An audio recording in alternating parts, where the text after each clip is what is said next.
Well, thank you. Can I start by saying what a great pleasure it is to be here in Alula and also have the opportunity to share thoughts at this very important conference. You've given us the task of setting the scene in terms of current context of the world economy, which of course is a pretty big canvas to roll out and paint on, so I will have a go. I'm going to start with some good news. I think it's important to do that. I think the world economy has been quite remarkably resilient in many ways in the face of very substantial policy uncertainty. And although this uncertainty has weighed certainly on the level of activity, and accepting, as is very important to do, that there is varying momentum of economic activity across countries and across sectors and regions, the world economy has shown in the last year an impressive ability to adapt to what is a very shifting landscape.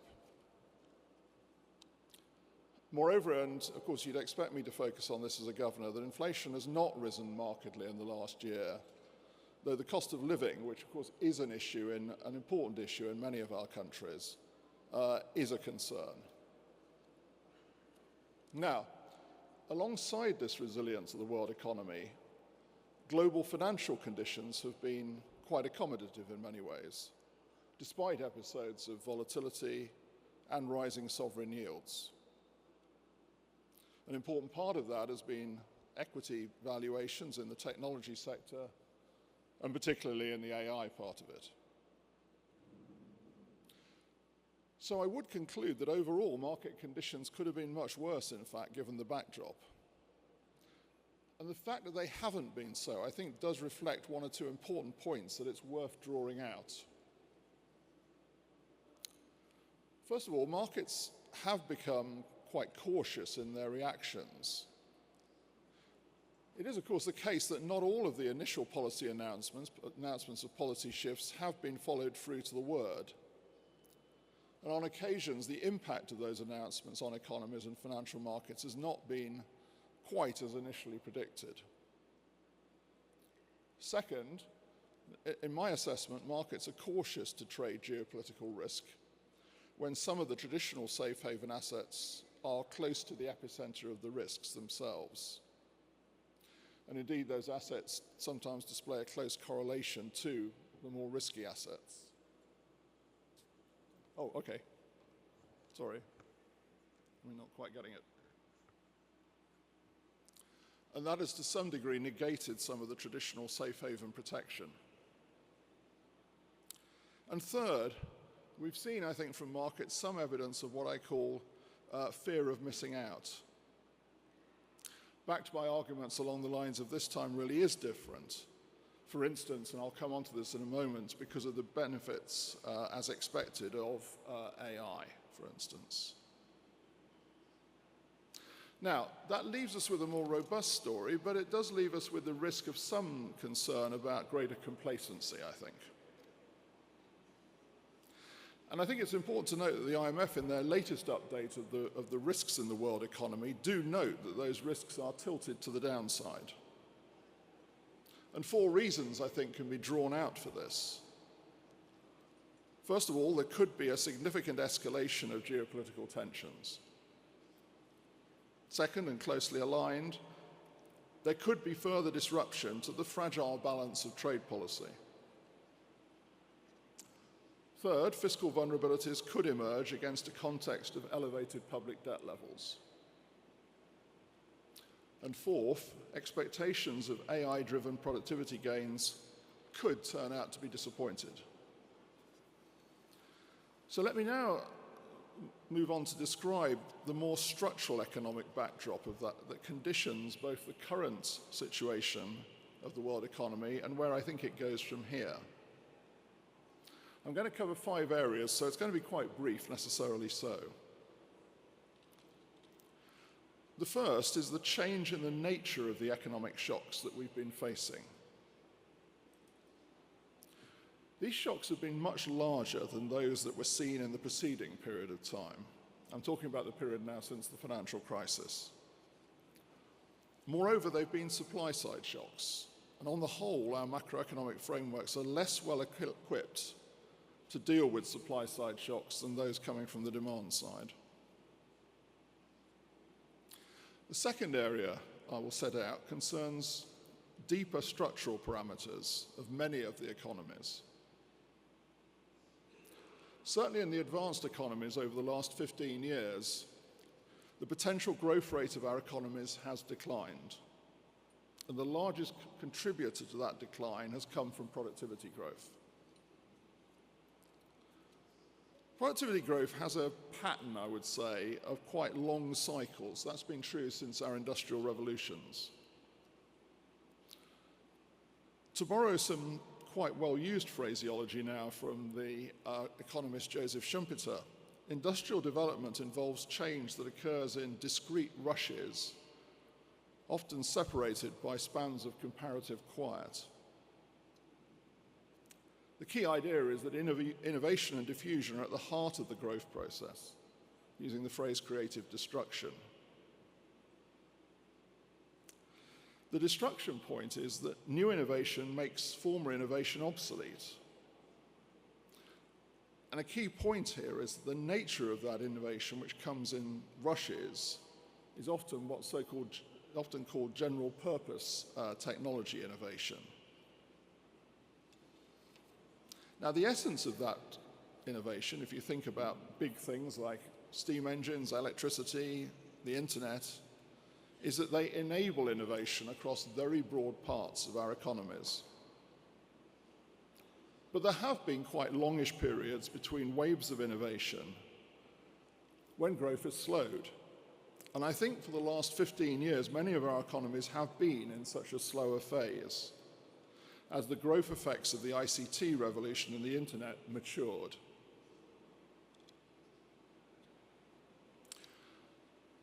The third broad area of structural economic backdrop comes from a common feature of quite a lot of economies, that we are seeing average aging of our populations and a falling replacement rate.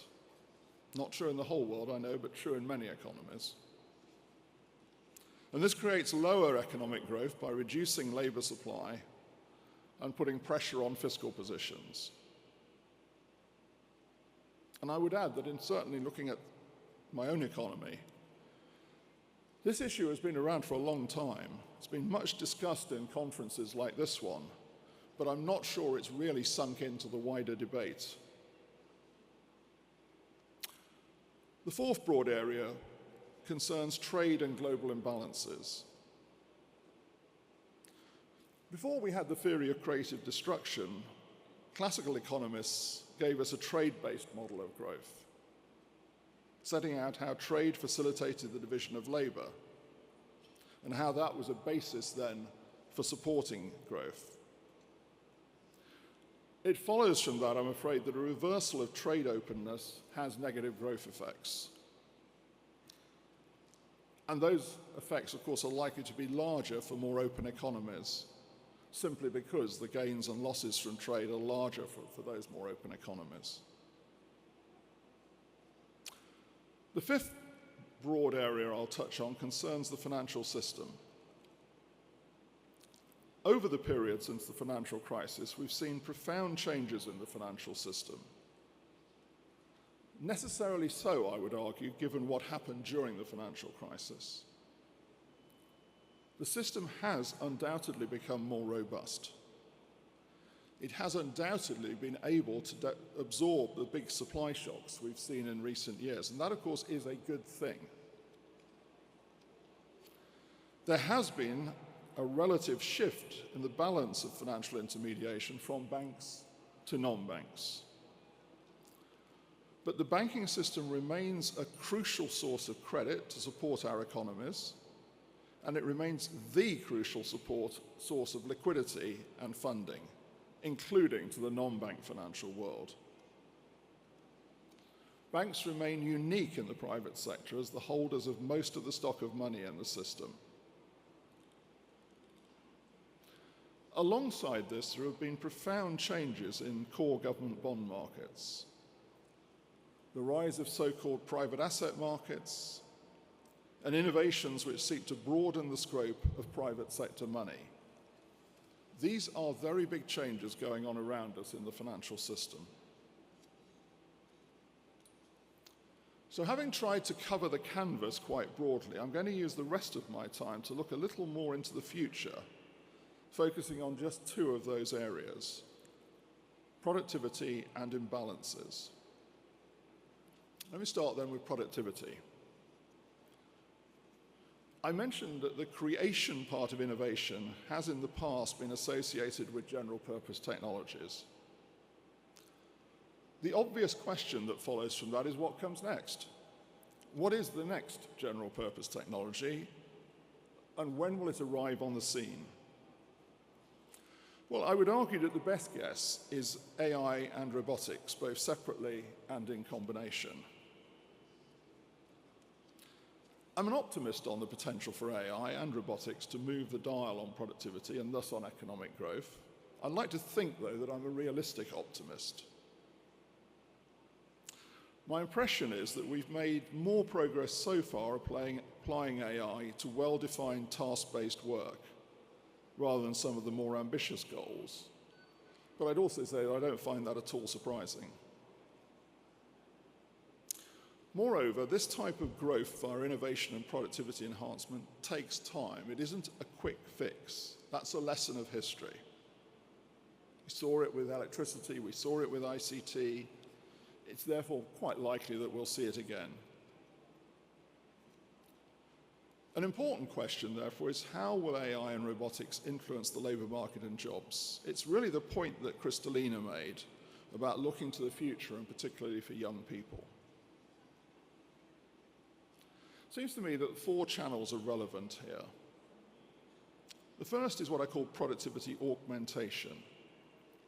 Increasing productivity by automating repetitive tasks, freeing labour up for other higher skilled activities.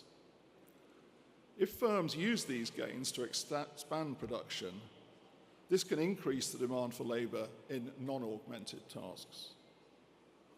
The second is displacement automations, which will reduce the demand for labour in certain jobs. The third is reinstatement via new tasks. Whereas we saw in the past, technology innovation creates new tasks, ones that could not have been imagined before it happened. And the fourth one is a more compositional reallocation. Aggregate employment may not change much, but AI and robotics will reallocate jobs between sectors. Some industries might shrink, others can grow. And that means, of course, that labour will need to retrain and adapt to new skills. So the overall effect, it seems to me, will depend on the mix of these channels, and that is, of course, at the moment, highly uncertain. We may see some displacement indirectly. I think we can see some evidence of that in the UK already beginning to happen. But we've also seen some evidence of new jobs arising, new tasks arising, new jobs arising. So let me conclude with 2 points on productivity and AI. First, to reinforce Kristalina's point, education and training in skills is critical. Second, I don't think we should resort to oversimplified conclusions on what the employment effects will be. So let me finish on imbalances in the world economy. In the period since the financial crisis, the headwinds to growth have made it harder to achieve domestic consensus to support international cooperation and openness. While it's true that openness supports growth and has reduced global poverty, it has had distributional consequences in economies, and there has been an undermining of domestic cohesion in quite a few countries, and that's created opposition to economic openness. And the effectiveness of the international financial system depends on national support and on national license. It can't operate in isolation of those things. The goals of international cooperation must sit alongside domestic national policy objectives. But there must also be scope for international goals to shape those domestic objectives. It can't be a one-way street. And this principle must apply to all participants. So there is a natural tension between economic globalization and domestic objectives. It's always been there. But we have to define what lies behind it very robustly, and in doing so, tackle excessive imbalances. Moreover, the international system must be robust to many states of the world. This requires flexibility and operation of the system. 3 lessons of history stand out for me here. First, in the current context of slower growth, we must focus on what is needed to raise potential growth rates. Back to this point about productivity, it's why it's so vital. We must also, though, remember the contribution that openness will make to that growth. Second, today we continue to face the challenge of adjusting the system to a more multipolar world, where the shifting of the poles reveals tensions. But one of the lessons of history is that such shifts in polarity inevitably strain the operation of the system, and we must be prepared to deal with that. My third lesson is that the record since Bretton Woods suggests that the international financial institutions have actually been pretty good at institutional recalibration. Now, let me make one final point on this. The question has been raised of whether the future lies more in so-called variable geometry, partnerships of the willing and aligned, if you like. There may be a role for that in some fields of public policy. To some degree, there always has been. But I would argue strongly that it does not apply in the world of international finance. And that's because the benefits come precisely because national borders are not restrictive to activity. International finance does not stop at our borders. This, of course, is a strength of our system. But we have to balance that strength with effective tools that can assess and manage the resulting risks to monetary and financial stability. And that's our job. And we must do it in the global institutional framework. Speaking for the Financial Stability Board, which I chair, this reinforces the importance of international standards to support global financial stability and the global level playing field. That's a field on which firms can compete. And all of this is supported by active surveillance of emerging risks and vulnerabilities. And that is our duty to uphold those responsibilities and to do it thoroughly. But let me end on a personal note. We, of course, need strong collective and individual leadership. An important part of that leadership is the International Monetary and Financial Committee. The IMFC advises the IMF on the international monetary and financial system. And we are very fortunate to have Minister Al-Jadaan leading us as chair of the IMFC. Mohammed, thank you. Thank you.